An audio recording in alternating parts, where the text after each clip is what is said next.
Today, I'll tell you a fairy tale about the importance of making the right choice. So listen up. Once upon a time, the fox was running through the forest. She didn't watch her step, so she tripped over a rolling pin and fell. The fox and the rolling pin. Oh my goodness, what is the meaning of this dropping rolling pins on the road? That is what the fox thought to herself as she rubbed her bruised side. The fox looked around, but she saw no one. If no one will claim this rolling pin, I'll keep it. If you think hard, you'll find a use for anything.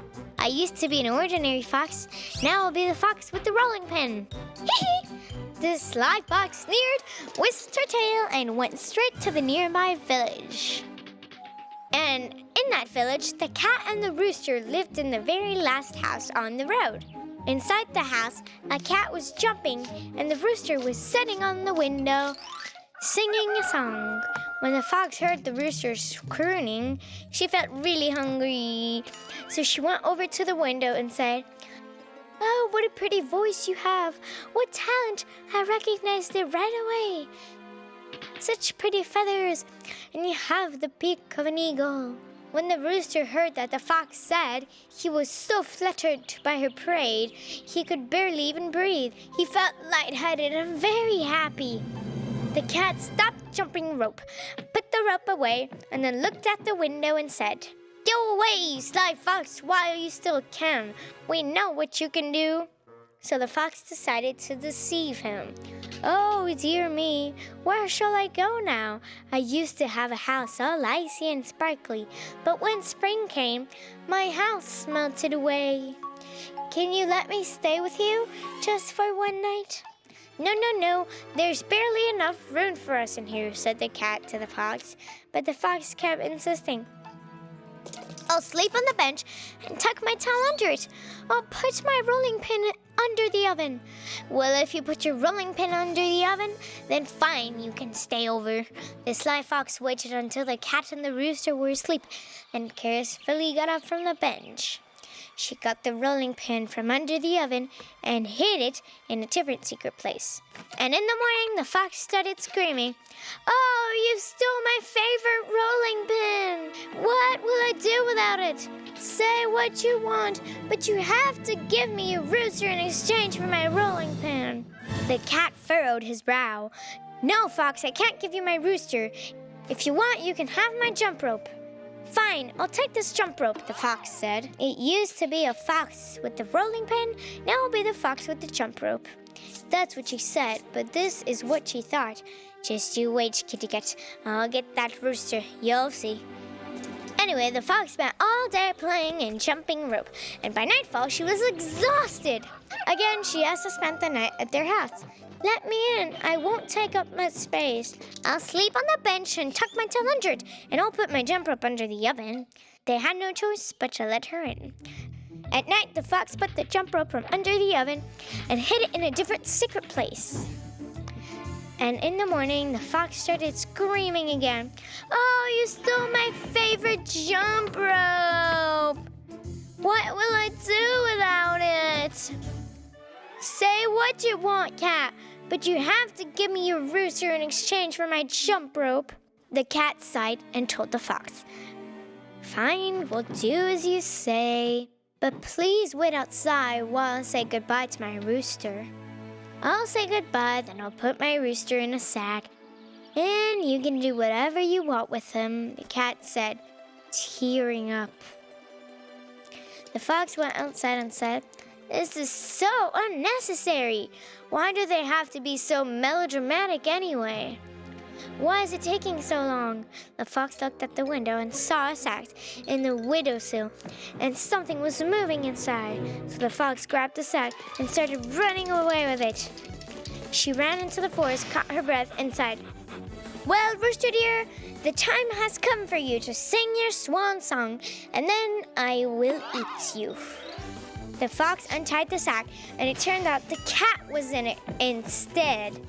It jumped out of the sack, threatening the fox with the rolling pin, and he ran after her so fast that she could barely get away. That's what I'm telling you.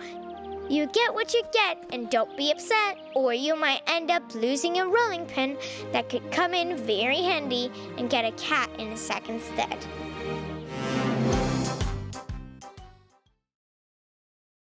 Looks like I need more colored building blocks.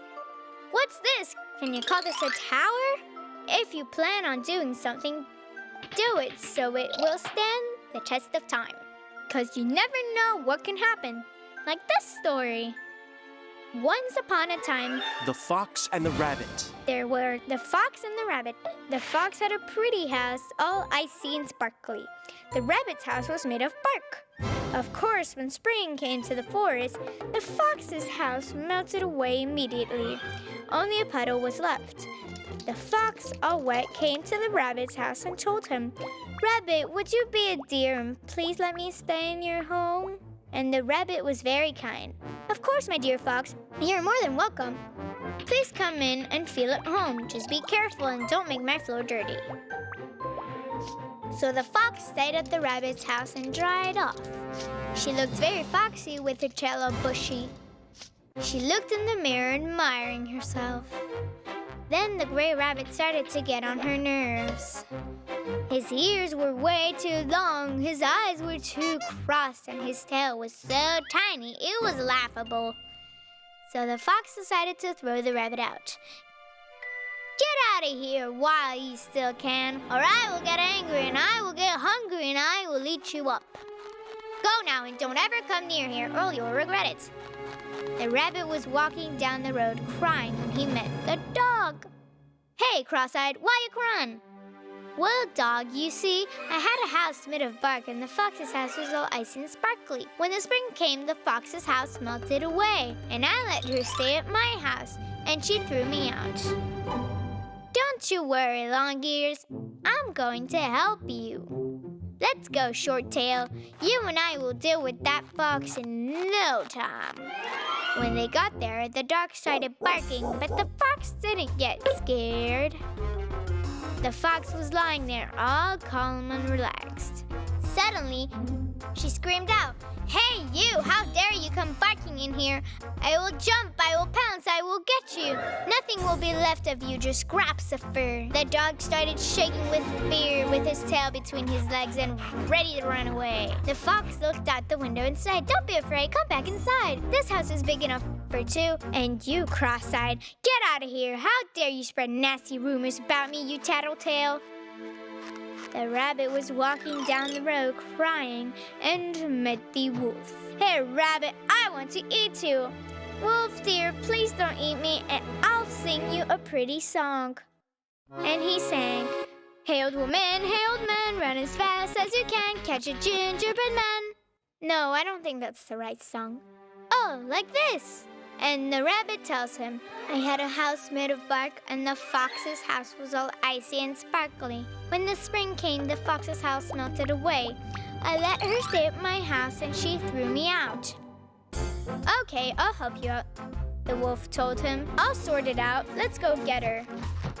Just when the wolf was ready to kick the fox out, she saw him through the window and shouted to him, "Look who came to live with us! Great! This house is big enough for three.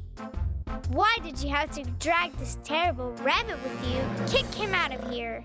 The rabbit was walking down the road crying and met the bear. "Rabbit, why are you crying?" "Well, dear bear, you see, I had a house all icy and sparkly and the fox's house was made of bark." "Oh no, it was the other way around. Well, it doesn't matter. In the end, the fox threw me out of my house." "Let's go, I'll show you." So they came to the rabbit's house, and it was full of all sorts of animals, just like a zoo. There was a mouse in the house and a frog who could croak. The house was full. It even had a bull and an elephant. All kinds of creatures. They barely all fit in there. And then the bear had an idea and started roaring. "What a wonderful house this is! I want to live in here too!" He tried with all his might to get inside like a bulldozer that can't be stopped. Then it got very noisy. The very small ones were squealing. The very big ones were roaring, and the house was breaking. They all ran. And of course, they brought the house down, just like that. They almost crushed each other to pieces in there. That's what I'm telling you. If you're friends with all sorts of weirdos, then build yourself a house that's very big and very strong. So. Where could all of the cartoons be hiding? Let's start an investigation. 1, 2, 3, 4, 5, 6. Let's look for cartoons to pick. I will press this microphone. Masha